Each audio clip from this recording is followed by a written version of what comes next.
squad? MizzyWorld back to present Movie Monday. And this week, since we got the national championship tonight, I'm going to count down the top 5 sports movies of all time in MizzyWorld's opinion. But before we get into the actual list, y'all know I got a motherfucking honorable mentions list to run through. And on my honorable mentions list, I'm going to start off with O.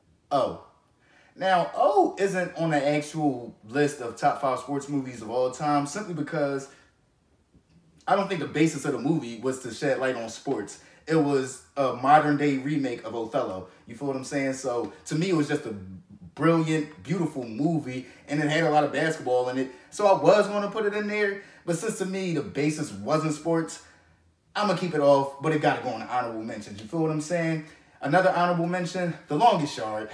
Adam Sandler, when it comes to sports comedies, is the GOAT. When it comes to comedies in general, I think Adam Sandler is a GOAT. But when it comes to this sports shit, his shit is untouchable. You feel what I'm saying? Billy Madison is on the honorable mention list, and of course, oh Bobby Boucher, oh the charcoal biscuits and the meat in the grill.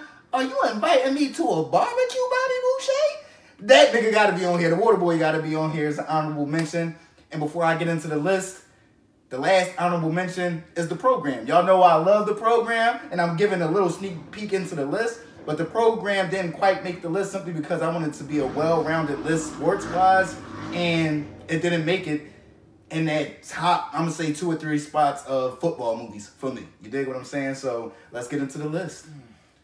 Now, starting off my list of MizzyWorld's top 5 sports movies of all time, keep this in mind, I wanted it to be a well-rounded list as far as sports-wise because I feel as though even in the sports that we as a black people watch, we're closed-minded as shit. Like, it's either just basketball, football, or boxing, and that's it. But I wanted to make this a well-rounded, like, list, you know what I mean? So, at the end of the day, at number 5, I got the Mighty Ducks. Not the first one, not the whole trilogy, Mighty Ducks 2. When they was the USA team and they finally came back and they had the Bash Brothers and all that, it gotta be Mighty Ducks. Mighty Ducks coming up was one of my favorite movies. When you think about like Michael J. Fox, he's a great actor.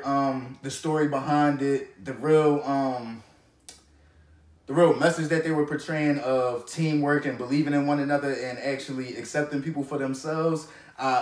I believe and agree and promote all of those characteristics and a lot of those messages. So Mighty Ducks 2 gotta be up there. The Knuckle Puck, you know what I mean? And I think number 2 was the best one because I feel as though it was like right after the first one that you thought was good, but it was like they knew each other. They was a little bit better as actors, but they were still young looking, like they was still fully like looking like themselves still. Then they introduced some more younger people. You feel what I'm saying? So I feel as though Mighty Ducks 2 was the best of the Mighty Ducks series, and it's got to be number 5 on MizzyWorld's top 5 list of best and worst movies of all time. Now to keep the list rolling on, at number 4, I didn't know if I wanted to choose between Major Leagues or Major Leagues 2. But the thing that split the hairs for me, well, the 2 things that split the hairs for me was, for one, Charlie Sheen. Like, Charlie Sheen being like a clean-cut person instead of the person that he was in the first one, a Wild. His nickname was the Wild Thing. I forgot the real character's name in there. But they called him the Wild Thing. He had this buck wild cut. The nigga couldn't even hit the fucking strike zone, but he could throw like a motherfucker. To the second movie, now that he was an established pitcher, he was getting money, living in a condo, had a new girlfriend. Nigga was clean cut. Then to come around to that last motherfucking regular season game, he come out with the fresh cut, the Wild Thing playing. He come out with the strikeout Parkman 3 times. Hit that. Throwing 100 out there. Hit that. You feel what I'm saying? But it wasn't just that put Major Leagues 2 over Major Leagues 1 for me. It was Omar Epps over Wesley Snipes. Now, I don't know if it was like Omar really replacing Wesley's like specific character or if he was a new character that was introduced in Major Leagues 2, but I like Omar way more than I like Wesley Snipes. And Wesley Snipes was good in Major Leagues 1, but Omar Epps was just that much better in Major Leagues 2. This thing had the plate talking shit to Parkman like, oh yeah, well if you do come around, you better slide, little man. We'll see who's afraid. So whatchamacallit draws the walk. Omar Epps' character draws the walk. He just flips his bat. If I do come around, I ain't sliding. And he ain't slide either. but he ain't hit him either. So if you saw Major Leagues 2, y'all know what he did, and y'all probably watching it right now, as a matter of fact. But yeah, at number 4, man, I gotta throw Major Leagues 2. I feel as though both of the Major Leagues are probably 2 of my favorite baseball movies of all time, so I had to choose one of them to put in the all-time list of top 5 sports movies. So for me, at number 4, it had to be Major Leagues 2. It was an easy call. Now to keep the list moving, at number 3, my favorite movie of all time between the ages, I'm going to say 8 to like 13.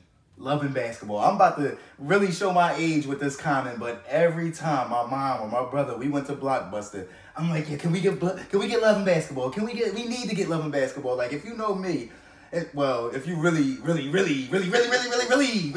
know me, you know, like back in the day, Kyla Pratt was my biggest crush. So the simple fact that she was the little girl in the beginning of the movie, that made it even better. Then you had she grew into Sanaa Lathan, so that made it even more appealing. But it wasn't. Let's get into the actual movie and why, to me, it's got to be in the top 5 sports movies of all time. It was the sports that went into it, the behind the scenes shit about sports that they shined a light on, from the family thing to the relationship thing to dealing with school to trying to juggle all these things, as well as trying to be an athlete and be a professional athlete and be one of the elites and get to that next level. So that the beautiful scene of when Shorty was busting the young boy ass and he got mad and pushed her from the part where he pulled up and he was like, oh, what, you my girlfriend now? She like, okay, what we gotta do to confirm it? Like, all right, well, I guess we gotta kiss now. Said for how long? Said 5 seconds. They really kissed with their eyes closed, like. Then right after that, they argue about, because he wanted to ride his bike now that his bitch, and she like, nigga, just because I'm your girl, I'm not riding on the back of your bike, I'm riding my bike. Then from it to cut to that, to them being in high school, and what was it? I go to work. I think it was that, or it was the Salt and Pepper song, but it cuts immediately to, I think it was Sanaa Lathan that was busting ass, and you see Omar Epps peeping game, and then it cuts to the next scene of Omar Epps busting ass and Sanaa Lathan peeping game. Shit was just dope. You feel what I'm saying? Then to the last scene, when she called him out, let's play one-on-one for your heart. And this nigga was recovering from an injury and everything, and he forced a win. Like, he was really bully balling her just to get that win, making it seem like, yo, like, I'm moved on, we not getting married. Just to win and call her back for double or nothing. Double or nothing. Right then and there, she knew she still had him. That shit was beautiful to me. You feel what I'm saying? And like I said, it was one of my favorite movies. It was my favorite movie growing up. I probably watched it to death. That's why I probably don't even tune into it no more. But at number 3, you gotta have Loving Basketball. For in general, I feel as though Loving Basketball has to be a top 5 sports movie of all time, just because of how well it was overall as a movie. But for MizzyWorld, it's number 3 sports movie of all time. Now I'm bringing it down on home stretch with the last 2 for MizzyWorld's top 5 sports movies of all time. At number 2, now for me, I thought it was better than number 1, but it's like this. You feel what I'm saying? The only reason I feel as though 2 is a better movie than 1 is simply because in 2 they lost a big game. But for me personally, I mean, it's all about winning games, so that's why. No, but I'm gonna get into why number 1 is number 1. But at number 2, Friday Night Light. Booby, you wanna win? Let Booby in. Let me spin, coach. You feel what I'm saying? Just to show the background of how some dudes really be like stamped as next up, stamped as God, stamped as 5-star recruits, and don't even get to the next level. Like, I remember even looking into the Boobie Miles situation and like how he really never could recover from that knee injury and how he really got hurt in a scrimmage and it wasn't even a game. That shit was fucked up. But the true story of Friday Night Lights, the way they battled back after that team was built around Boobie Miles and he got hurt in the first game, they got smacked in the next 2 games after that.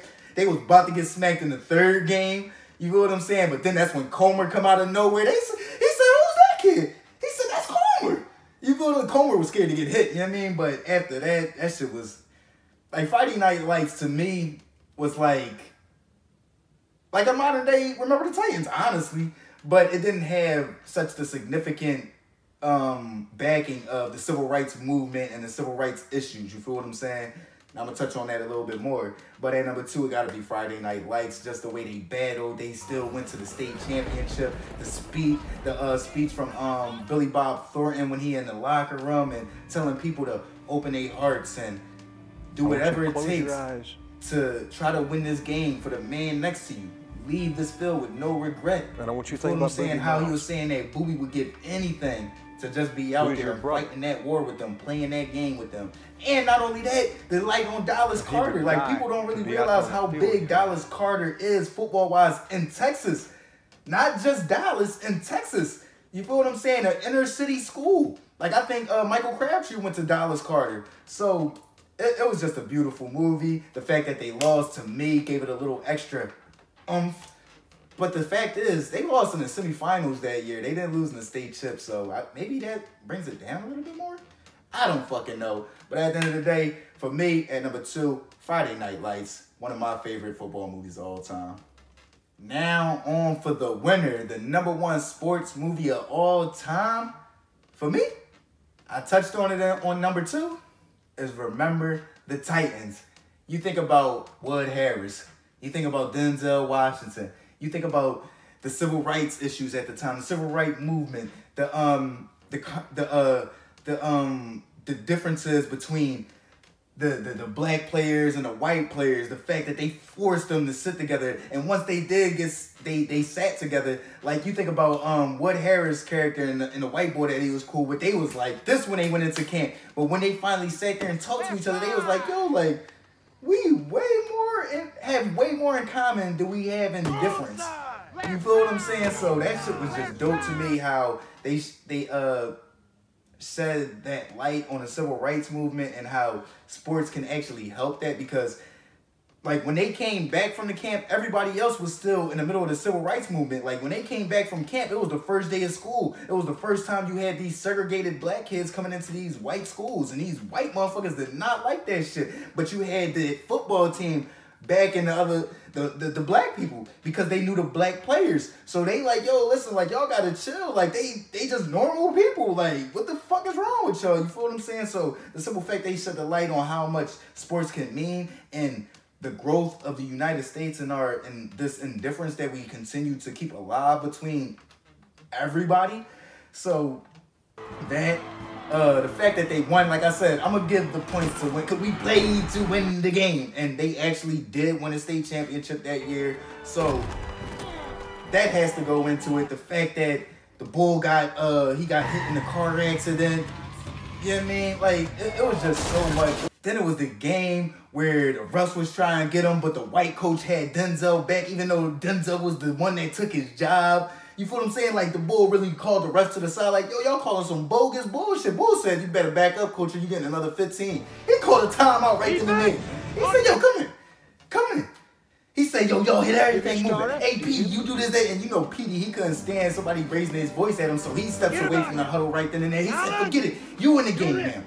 Y'all go out, y'all hit everything moving. Y'all make sure they remember the game they played the Titans. That shit was beautiful. Then they went out and just killed them niggas, smacking everything moving. That shit was beautiful, man. And number 1 for top 5 sports movies of all time, you think about the significance, the message, the overall beauty of the movie. Man, it's got to be Remember the Titans. But let me know what y'all think of my list. I know I missed some huge movies like Rocky, Ali, Creed. I missed some good sports movies, so let me know what movies y'all would have thrown in the top 5 or even in the honorable mentions. Y'all know what it is. MizzyWorld Movie Monday.